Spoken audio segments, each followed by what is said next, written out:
आदरणीय सभापति जी, आपने वक्ताओं के लिए काफ़ी सीमाएं बांधी है। मेरी कोशिश रहेगी उन सीमाओं का पालन करते हुए अपनी भावनाओं को अभिव्यक्त करूं। वैसे हमारे यहाँ विदाई समारंभ तो है ही है, जा रहे हैं साथी, लेकिन जैसे बंगाली में कहते हैं आमी आशी, या गुजराती में कहते हैं आवजो, कम अगेन। वैसे कहते तो बाय बाय, लेकिन कहते कम अगेन। तो एक प्रकार से हम तो यही चाहेंगे, कम अगेन, ताकि जैसा सभापति जी ने कहा कि इतने इतने अनुभव जिनके साथ जुड़े हुए हैं, 5 टर्म 4 टर्म 3 टर्म इतने समय से, यानी एक बहुत बड़ी मात्रा में अनुभव का संपुट हमारे इन सभी महानुभावों के पास है। और कभी कभी ज्ञान से ज़्यादा अनुभव की ताकत होती है।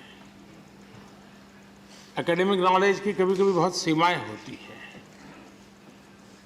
वो सेमिनार में काम आता है, लेकिन अनुभव से जो प्राप्त हुआ होता है उसमें समस्याओं के समाधान के लिए सरल उपाय होते हैं, उसमें नयापन के लिए अनुभव का मिश्रण होने के कारण गलतियां कम से कम होती हैं। और इस अर्थ में अनुभव का अपना एक बहुत बड़ा महत्व होता है। और जब ऐसे अनुभवी साथी सदन से जाते हैं तो बहुत बड़ी कमी सदन को होती है, राष्ट्र को होती है। आने वाली पीढ़ियों के लिए जो निर्णय होने वाले हैं उसमें कुछ कमी रह जाती है।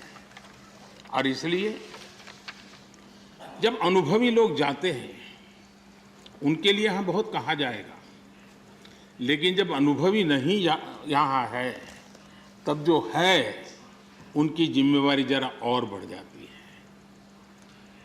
वो जो अनुभव की गाथा यहाँ छोड़ के गए हैं, जो बाकी यहाँ रहने वाले हैं, उनको उसको आगे बढ़ाना होता है। और जब वो आगे बढ़ाते हैं तो सदन की ताकत को कभी कमी महसूस नहीं होती है। और मुझे विश्वास है कि आप जो साथी आज विदाई लेने वाले हैं, उनसे हम जो सभी सीखे हैं, आज हम भी संकल्प करें उसमें से जो भी उत्तम है, जो श्रेष्ठ है, उसको हम आगे बढ़ाने में इस सदन की पवित्र जगह का जरूर हम उपयोग करेंगे, और ताकि देश को समृद्धि में बहुत काम आएगा। एक लंबा समय हम इस 4 दीवारों के बीच में बिताते हैं। हिंदुस्तान के हर कोने की भावनाओं का यहाँ प्रतिबिंब, अभिव्यक्ति, वेदना, उमंग, सब कुछ यहाँ पर एक प्रवाह बहता रहता है।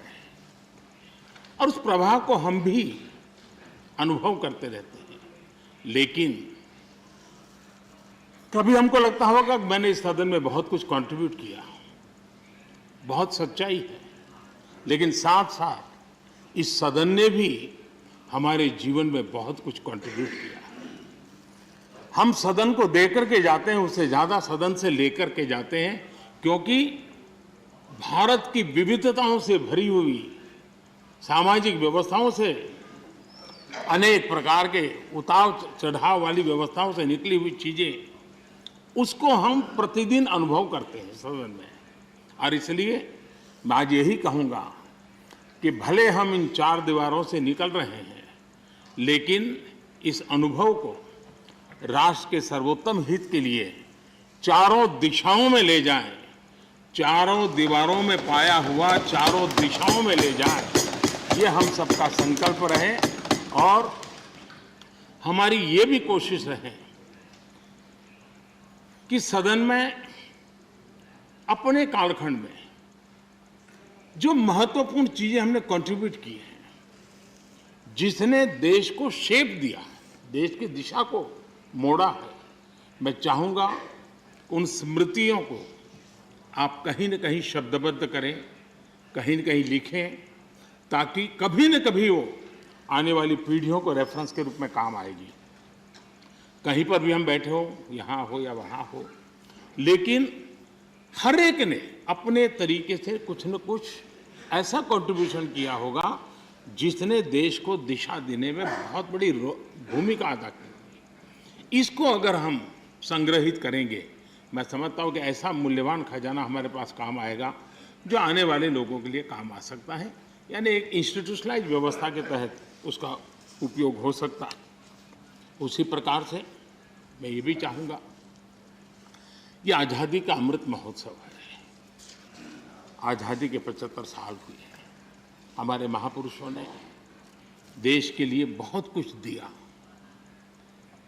अब देने की जिम्मेवारी हमारी है। हम यहाँ से उस भाव को लेकर के, क्योंकि अब थोड़ा समय ज़्यादा होगा हमारे पास, जब यहाँ से जा रहे हैं तो सभापति जी का बंधन भी नहीं होगा। तो आप बड़े खुले मन से एक बड़े मंच पर जाकर के आज़ादी के अमृत महोत्सव के इस महामूल्य पर्व को माध्यम बना करके आने वाली पीढ़ियों को कैसे प्रेरित कर सकते हैं, उसमें अगर आपका योगदान रहेगा, मैं समझता हूँ देश को बहुत बड़ी ताकत मिलेगी, बहुत बड़ा लाभ मिलेगा। मैं सभी साथियों को, मैं इंडिविजुअली उल्लेख नहीं कर रहा हूँ, सभापति जी ने कहा है कि व्यक्तिगत मिले तो कह देना, तो मैं व्यक्तिगत जरूर कोशिश करूँगा। आप सबको अपनी अच्छी अच्छी बातें बताऊँगा। आपकी जो अच्छी बातें हैं उसको मैं जरूर नोटिस करता हूँ। मैं फिर एक बार आप सबको बहुत बहुत शुभकामनाएं देता हूँ। धन्यवाद।